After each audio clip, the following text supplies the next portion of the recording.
मैं बता चुका हूँ -3 +2 +3 सिंगल डिजिट। ठीक है, सिंगल डिजिट आती रहती थी, समझ आता नहीं था।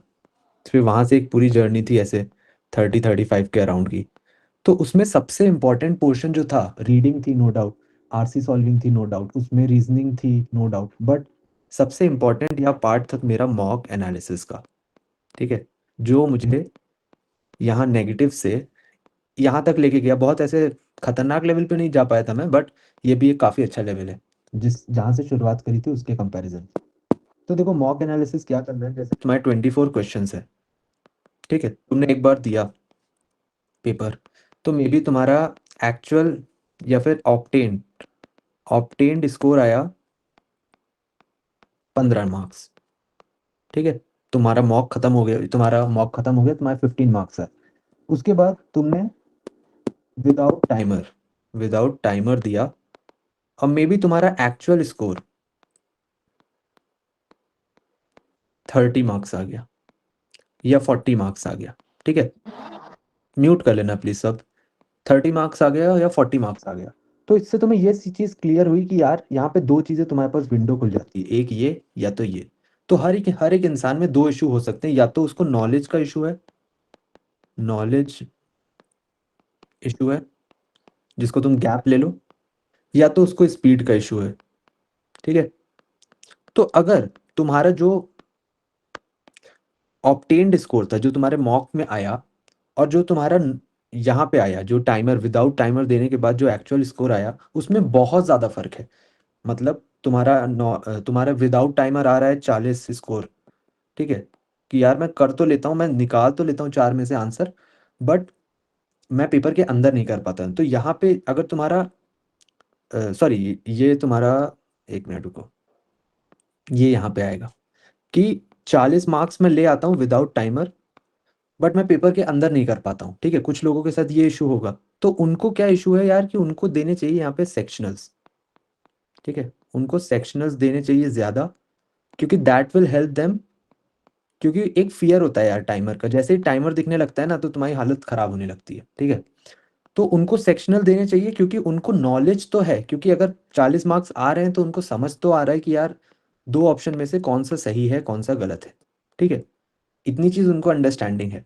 बट उनमें उनको अगर सेक्शनल देंगे तो उनका ज़्यादा इंप्रूवमेंट होगा। दूसरी जगह पे वो लोग होते हैं जिनका 15 नंबर ऐसे आ रहे थे, और विदाउट टाइमर भी 20 मार्क्स ही आ रहे हैं, ऐसा कोई मेजर चेंज नहीं आ रहा है उनके पास। ठीक है, तो उनके लिए क्या इंपॉर्टेंट है, उनके लिए देखना ये इंपॉर्टेंट है कि यार जो मैं रीजनिंग लगा रहा हूँ ना, क्योंकि option A B C D, तो इसमें से कुछ ऑप्शन होते हैं आउट ऑफ स्कोप, कुछ होते हैं वी डोंट नो, कुछ होते हैं तुम्हारे नॉट आंसरिंग द क्वेश्चन। ये सब जो ट्रैप्स मैं बता रहा था ना तुम्हें, मे बी कुछ लोगों को अंदाजा नहीं हो, so there are certain traps. तो वहां पे तुम ऐसे ऐसे करके एलिमिनेट करते हो। तो तुम्हें रीजनिंग स्ट्रांग करनी है, मतलब कि तुम्हें सेंस उतना होना चाहिए कि अच्छा ये ट्रैप्स होते हैं जो एग्जामिनर तुम्हें फंसाता है। तो तुम्हारा काम हो जाता है कि रीजनिंग को स्ट्रांग करना, रादर देन गिविंग मोर मॉक्स या फिर सेक्शनल। बट दूसरे वाले केस में तुम्हारा हो जाता है स्पीड इशू, इसलिए तुम ये करते हो। तो तुम्हें क्या करना है, जैसे अब 24 मॉक्स, तुम्हारे 24 क्वेश्चंस हैं, सो वो बहुत इंपॉर्टेंट है, और यहाँ से ही तुम्हारा स्कोर या नेगेटिव भी होगा ना, तब भी ये काफ़ी अच्छी पोजीशन पे पहुंच जाओगे। कैसे करना है प्रोसेस, विदाउट टाइमर तुमने दे दिया, ठीक है, इसको मे बी तुम्हें 2 आवर्स 3 आवर्स लगे पूरा पेपर सॉल्व करने में, विच इज़ फाइन। ठीक है, उसके बाद क्या करो, तुम्हारे पास कोई भी अच्छी नेशनल लेवल की टेस्ट सीरीज ले लो। ठीक है, मतलब मैं किसी का नाम नहीं लूंगा क्योंकि किसी से टाइप मेरा है नहीं। ठीक, तो उनकी वीडियो सॉल्यूशन देखो, बहुत अच्छे वीडियो सॉल्यूशन होते हैं। ठीक है, वहां से अपनी रीजनिंग स्ट्रॉन्ग करो कि यार ऐसे होता है। ठीक है, दूसरा सोर्स रीडिंग स्ट्रॉन्ग करने का, तुम मेरे यूट्यूब चैनल पे जा सकते हो, वहां पे तुम्हें ट्रैप्स मिल जाएंगे। ठीक है, वहां पे सीखो, वहां पे भी तुम्हें थोड़ा थोड़ा कंटेंट वहां पे मिल जाएगा सीखने को। ठीक है, इन दो जगहों से तुमने अपना वीडियो सॉल्यूशन देख लिया, यूट्यूब पे ट्रैप्स की वीडियोस देख ली, जो 25+ ट्रैप्स हैं। तो वहां से तुम्हें आइडिया लग जाएगा कि अच्छा कैसे कैसे करना है। उसके बाद क्या करना है, एक स्ट्रैटेजी बनाओ एवरी टाइम।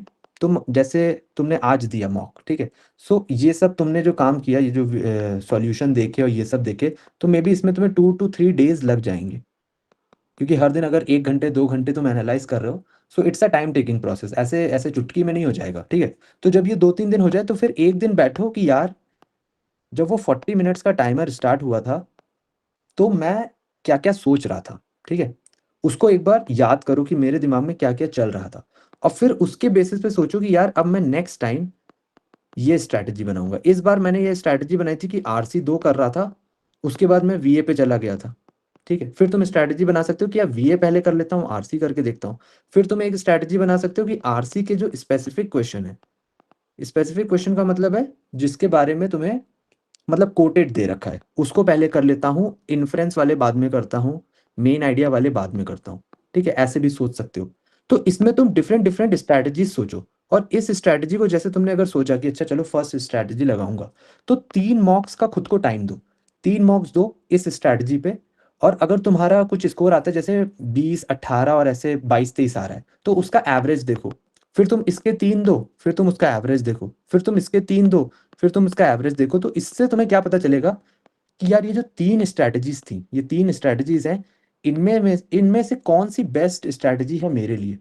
और क्योंकि तुम 3 मॉक्स दे रहे हो ना, तो ऐसा नहीं होगा कि एक मॉक में एकदम बहुत अच्छा स्कोर हो गया और तुमने आंख बंद करके ही वो स्ट्रैटेजी मान ली। So you have a data of 3 mocks. समझ रहे हो इस चीज को? तो उससे तुम्हें स्ट्रैटेजी एक्सप्लोर करने को मिलेगा, प्लस तुम्हें पता चलेगा तुम्हारे लिए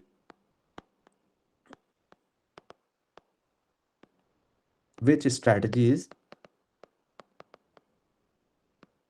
क्योंकि तुम्हारे लिए मे बी डिफरेंट स्ट्रैटेजी हो, मेरे लिए डिफरेंट स्ट्रैटेजी है होगी, राइट? तो वो चीज तुम्हें देखना है कि तुम्हारे लिए कहाँ पे एक्सेल हो रहा है। तो इन 3 काम को तुमने करा, 24 जो क्वेश्चंस हैं वेरी इंपॉर्टेंट है तुम्हारे लिए, यहाँ से भी तुम काफी लेवल की लर्निंग ले सकते हो। ठीक है, कुछ लोग तो कुछ स्टूडेंट्स ऐसे होते हैं, लाइक मेरे ही दोस्त लोग हैं जो अभी आईएम्स में हैं, जिन्होंने 24 क्वेश्चन से ही पूरी VARC की प्रिपरेशन कर ली, उन्होंने कुछ एक्स्ट्रा कहीं और से करा ही नहीं। ठीक है, तो ऐसे भी लोग हैं। तो विदाउट टाइमर अपने 2 से 3 घंटे लो, और वो 24 क्वेश्चन को एकदम टाइम दे के समझो। RC अगर पढ़ रहे हो तो ठीक है, 7, 8, 10 मिनट ले लो कि यार मैं समझ के पढ़ता हूँ और ऑप्शन में से एलिमिनेट करता हूँ, अपना रीजनिंग का गेम स्ट्रांग करता हूँ। रीजनिंग का गेम कैसे स्ट्रांग होगा? वीडियो सॉल्यूशन देखे, जो उसके नीचे दिए होते हैं, टेक्स्ट सॉल्यूशन भी देते हैं, वीडियो सॉल्यूशन भी देते हैं। यूट्यूब पे मैं वीडियो कंटेंट डालता ही रहूंगा, ठीक है, तो उसको देखते रहो, उस पर फॉलो करते रहो। ठीक है, वीडियोस लंबी हैं बट उसमें यार वैल्यूएबल कंटेंट है। ठीक है, तो उसमें से वहां से सीख लो। फिर स्ट्रैटेजी के अपने साथ बैठो कि यार ये स्ट्रैटेजी थी, ये करी, क्या क्या हो गया वहां पे, अपने आप को ये भी देखो कि क्या मैं पैनिक कर गया, क्या मैं पैनिक कर गया वहां पे, क्या मैं टाइमर को देख के एकदम मेरी हालत खराब हो गई, कि एग्जैक्टली वो 40 मिनट में हुआ क्या तुम्हारे साथ। क्या तुम फ्रीज कर गए? क्या तुम पहला RC खराब हो गया तो क्या तुम दूसरे RC को कर ही नहीं पाए फिर, और तुमने गिव अप कर दिया? सो ये सारी चीजें भी इंपॉर्टेंट हैं। जितना स्ट्रांग तुम इमोशनल तुम्हारा क्वेश्चन होगा ना, उतना अच्छा होगा तुम्हारा पेपर। ठीक है, मैनेजमेंट का पेपर है, ठीक है, तो उसमें इमोशनल क्वेश्चन भी एक चीज होती है कि तुम अपने इमोशंस को कैसे वहां पे संभालते हो।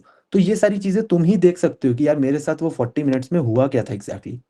समझ रहे हो तुम लोग? लाइक लोगों को समझ आ रहा है तो थोड़ा थम्स अप कर दे तो मुझे भी आइडिया हो जाए। ठीक है, तो ये चीज करो, ये 3 चीजें करने से क्या होगा कि तुम्हारा धीरे धीरे करके स्कोर बनेगा। और प्लीज एक वर्ड होता है पेशेंस, उसको प्लीज रखना, क्योंकि मैंने जैसे कि अपनी पुरानी वीडियोस में भी बता रखा है, सिंगल डिजिट से स्कोर था मेरा। ठीक है, यहाँ से तुम 10 पे पहुंचोगे, यहाँ से तुम 15 पे पहुंचोगे, 20 पे पहुंचोगे, 25 पे पहुंचोगे। और ये सारी जर्नी में भी लंबी लंबी भी हो सकती है, हो सकता है 15 डेज तक तुम यहीं पे रहो, हो सकता है 20 डेज तक तुम यहीं पे रहो। ठीक है, अब तुम कहोगे कि यार हमारे पास तो सिर्फ 100 ही दिन है, तो 100 डेज हैं, बट जहां पे भी होगे ना, किसी भी पोजीशन पे तुम हो सकते हो, मे बी इसके ऊपर भी हो। ठीक है, तो उसमें तुम्हें टाइम लगेगा डिफरेंट डिफरेंट में। ठीक है, तो पेशेंस प्लीज रखना, क्योंकि ये बहुत ज्यादा पेशेंस का ही गेम है। रीडिंग तुम करते रहोगे, तुम्हें पता नहीं चलेगा कि यार मेरा इंप्रूवमेंट हो रहा है नहीं हो रहा है। 3 महीने करोगे रीडिंग, तब तुम्हें होगा कि नहीं यार अब मैं बेटर हो गया हूँ, क्योंकि इतना सटल डिफरेंस होता है ना कि आज की रीडिंग और कल की रीडिंग में, कि मतलब तुम अपनी आईज या फिर ऐसे कुछ ड्रास्टिक चेंज नहीं देखते हो, तो तुम मोटिवेटेड उतना फील नहीं करते हो। बट वो चीज़ करते रहो प्लीज, रीडिंग करते रहो, अपनी रीजनिंग स्ट्रांग करते रहो। ये जो ट्रैप्स हैं, एक बार समझो, 2 बार समझो, 3 बार समझो, 4 बार समझो, क्योंकि ट्रैप्स से 25 ही है। ठीक है, 25 ट्रैप्स ही हैं। कितना रेगुलरली मॉक देने चाहिए वो अभी मैं एक बार Q&A पे आ जाऊंगा तब बता दूंगा। ठीक है, ट्रैप्स उतने 25 ही हैं, क्योंकि मैंने भी जब मैंने भी ऐसे पढ़ा था, तो मैंने भी ऐसे ही करा था कि यार, क्योंकि मेरी हालत बहुत ज़्यादा खराब थी। ठीक, तो ये करो, मॉक का एनालिसिस करो। इस प्रोसेस को प्लीज़ बार-बार करते रहो और यही प्रोसेस है, ठीक है? कुछ अलग नहीं है, ठीक है? मैं भी बहुत सारे यूट्यूब वीडियोज़ देख चुका हूँ, तो हर जगह पे यही है, उसका क्रक्स ही यही है, ठीक? उसके बाद वोकैब थोड़ी बहुत करनी है तुम्हें नेचुरल वे में, वो कर लो। तो ओवरऑल तुम्हें इतना काम करना पड़ेगा। ये होता है तुम्हारा end to end mock analysis for VARC, ठीक है? अब मैं क्यूएनए कर देता हूँ कि तुम लोग थोड़ी बात भी कर लो। प्लीज़ थोड़ा कमेंट ही करना, क्योंकि अभी ऑडियो इतने सारे लोगों में करूँगा तो फिर ये खिचड़ी बन जाएगी इधर। अब आता है इज़ इट हाँ, कितने रेगुलर मॉक्स देने चाहिए अब से? सी, रेगुलर मॉक्स उतने देने चाहिए जितने तुम एनालाइज़ कर सको। सिर्फ मॉक देने से नहीं होगा। तुम अगर 7 डेज़ में 2 मॉक एनालाइज़ कर लेते हो, एनालाइज़ मतलब मॉक दिया, कुछ हुआ, 24 क्वेश्चन को विदाउट टाइमर करा, तब कुछ हुआ, उससे सीखा। ये पूरा एक प्रोसेस एक थोड़ा टाइम टेकिंग है। तो I think ideal case like best scenario ये होता है, अगर 1 मॉक भी दोगे तो कोई इश्यू नहीं होगा, ठीक है? टारगेट क्या रहता है? 20 से 30 के बीच में कहीं मॉक्स दे दो, या मे बी बहुत ज़्यादा अगर तुम्हें देने का मन है तो 40 दे दो। 20 से 40 के बीच में तुम समझ जाओगे, क्योंकि एनालिसिस जिनका जितना अच्छा होगा ना, उनको नंबर ऑफ मॉक्स से नहीं कुछ फ़र्क आएगा, ठीक है? कितने फिर how to pick RC? How to pick RC? यार ये तो वीडियो मैंने बना दी थी। ये आरसी कैसे पिक करें? देखो एक मेथड मैं चलो जल्दी से बता देता हूँ कि जैसे तुम्हारे सामने एक आरसी आया, तो तुमने देखा उसका एक स्पेसिफिक क्वेश्चन देखा। स्पेसिफिक क्वेश्चन देखा कोर्ट में ऐसे करके। तुमने उसको पहले पढ़ना चालू किया। तुमने कहा अच्छा ठीक है ये पढ़ा मैंने, फिर उसके 4 ऑप्शन देखे विदाउट रीडिंग द आरसी। तो जब तुमने इसको देखा और तुमने यहाँ पे ईज़िली सॉल्व कर लिया, इसका मतलब है कि तुम वो आरसी समझ सकते हो, क्योंकि अगर जिस ऑथर ने 4 लाइन लिखी है और तुम समझ पा रहे हो उस चीज़ को, तो उसकी 20 लाइन भी तुम पढ़ ही लोगे। दिस इज़ द लॉजिक, ठीक है? तो यहाँ पहले स्पेसिफिक क्वेश्चन करो, फिर अगर तुम स्पेसिफिक क्वेश्चन कर ले जाते हो तो तुम आरसी उसको पिक कर लो, उसके बाद इन्फ्रेंस वाला क्वेश्चन कर लो, मेन आइडिया कर लो, और जो स्ट्रेंथ वीकेंड वाले क्वेश्चन होते हैं वो कर लो। वीकेंड एग्री, इस तरह के क्वेश्चन कर लो, समझे? बट पहले स्पेसिफिक से तुम्हें एक आइडिया हो जाएगा कि अच्छा यार, क्योंकि ऑथर की राइटिंग की जो स्टाइल है वो सेम रहती है। तो हम तुम अगर छोटी चीज उस ऑथर की समझ पा रहे हो क्लियरली, तो तुम उसके वो 20 लाइन भी समझ लोगे। This is the logic behind that. How to pick, how do you suggest to read? यार एवन और वो ऐसे नॉर्मली पढ़ो और स्क्रिबल करो। स्क्रिबल मैंने अपने सेशंस में बता रखा है। कोई भी वीडियो यूट्यूब वीडियो उठा देना, उसमें देखोगे तुम कि यहाँ पे पैसेज लिखा हुआ है, यहाँ पे मैं कुछ ऐसे गोदता जा रहा हूँ। तो वही चीज़ तुमको भी करनी है। इससे क्या होता है, कंसंट्रेशन बढ़ता है और तुम्हारी क्लैरिटी बढ़ती है। वीए करना सर, वीए कर ये how to increase reading speed? Natural way में ही इंक्रीज होगी। देखो यार, हर एक मतलब ऐसे तुम कुछ ऐसे च्यवनप्राश नहीं खा लोगे वहां पे जाके कि इसको खा लिया और रीडिंग स्पीड एकदम 2x हो गई। नॉर्मल वे में डेली डेली जो चीज़ करते हो उसमें स्पीड बढ़ जाती है, ठीक है? कोई ऐसे अगर तुम चाहोगे कि यार मैं बहुत तेज कर लूँ, तो वो नहीं पॉसिबल है। It requires training of your brain, your mind, your eyes, everything. तो वो डेली डेली करोगे तो ऑटोमेटिकली रीडिंग स्पीड बढ़ जाएगी। वीआरसी की फिलोसफी वाले पैसेज हार्ड फील होते हैं। हाँ, वो हार्ड होते ही हैं, वो हार्ड होते ही हैं। फिलोसफी अपने में ही कभी कभी डिफिकल्ट होती, तो हमेशा ही बैलेंस्ड पेपर आता है। अगर 4 आ रहे हैं तुम्हारे पास तो एक इजी होगा, एक मीडियम हो सकता है, एक मीडियम प्लस और एक डिफिकल्ट। तुम्हें क्या होता है ना, एक अच्छा स्टूडेंट क्या करता है, इतना ये कर लेता है और वो निकल जाता है। तुम्हें इतना ही कर लोगे ना आरसी में तो तुम 99 पे पहुंच जाओगे। Is novel reading beneficial now? अभी के टाइम में इतना बेनिफिशियल नहीं है, क्योंकि अभी तुम्हें ऐसा चाहिए जो जल्दी से तुम्हारी वो फिक्स कर दे जो इशू है उसको, ठीक है? तो शॉर्टर आर्टिकल्स जो कि 500 से 800 या 1000, या चलो एवन का तो थोड़ा एक्सटेंडेड होता है, that is also beneficial. Mock देने से डिमोटिव हो जाता हूँ और रेयरली। अच्छा, तो उसको टैकल कैसे करें? डीमोटिवेशन? डीमोटिवेशन तो यार होगा, मतलब मेरे साथ भी होता था वो, तो मतलब उसका इलाज ये है कि focus on your work rather than your output. कि यार मेरा काम है ये, और थोड़ा सा डिटैच हो जाओ आउटपुट से। लाइक वही एक इसकी फिलॉसफी है। क्योंकि तुम जितना पकड़ के बैठोगे ना कि यार आई एम जाना है, तो वो फिर और थोड़ा डिफिकल्ट हो जाता है। एलआर में, एलआर की बात हम तब करेंगे जब हम एलआर पे आएंगे। आपकी क्या थी पहले क्वेश्चन पढ़ते या ऐसे की स्ट्रैटेजी क्या थी? पहले क्वेश्चन पढ़ते थे या पैसेज? मेरी स्ट्रैटेजी ये रहती थी कि मैं पहले स्पेसिफिक क्वेश्चन पढ़ लेता था। घर वाले नहीं होने देते लॉल, अरे नहीं होने देते। अच्छा, how to build patience. Patience patience यार, एक्सपीरियंस से आता है पेशेंस। मतलब वो मैं समझता हूँ अभी नहीं आ सकता एकदम से तुम, बट थोड़ा थोड़ा मतलब ऐसा कहना नहीं चाहिए, बट थोड़ा सा रिजल्ट से थोड़ा दूर सोचो कि अच्छा नहीं हुआ तो क्या होगा। तो ऐसा डर के नहीं सोचना है कि अरे नहीं हुआ तो क्या होगा। और पता है, तुम्हारा पेशेंस तब बिल्ड हो जाता है जब तुम हार्डवर्क अच्छा करते हो। जो बंदा अच्छे से पूरी मेहनत करके सो रहा है ना, उसको कभी चिंता होगी ही नहीं, क्योंकि वो पहले ही एग्जॉस्टेड है कि यार हो गई, आज के दिन की हो गई, कल के दिन में टू डू लिस्ट आएगी मेरे पास। जैसा कि मैं ग्रुप में अपने जो भेजता रहता हूँ, तो तुम्हें फोकस करना है ये जो 5 मैंने टास्क दिए, 6 टास्क दिए, तो यहाँ यहाँ यहाँ यहाँ यहाँ यहाँ पे टिक हो जाए, उतना ही काम करो, ठीक है। डेली उठो, डेली काम करो, 100 डेज में तुम निकाल ले जाओगे।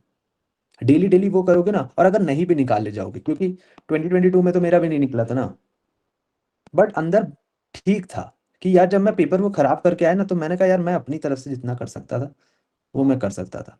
फिर नेक्स्ट टाइम अपीयर हुए, हो गया फिर। तो ऐसा नहीं है, मेहनत वो मतलब रहती है, ऐसा वेस्ट नहीं होती है। मतलब उतनी करी नहीं होती तो यहाँ की तुम लोगों को पढ़ा ही नहीं पाता। And everything happens for a reason, I believe that. क्योंकि अगर मैं वहाँ फेल नहीं होता तो मैं कभी इतना इन डेप्थ पढ़ता ही नहीं, और इतना इन डेप्थ नहीं पढ़ता तो कभी ये वेरिटास होता ही नहीं। अगर मेरा उसी बार में हो जाता ना, तो उसको लॉन्ग टर्म में मुझे नहीं पता था कि अच्छा ऐसा करूंगा मैं फ्यूचर में।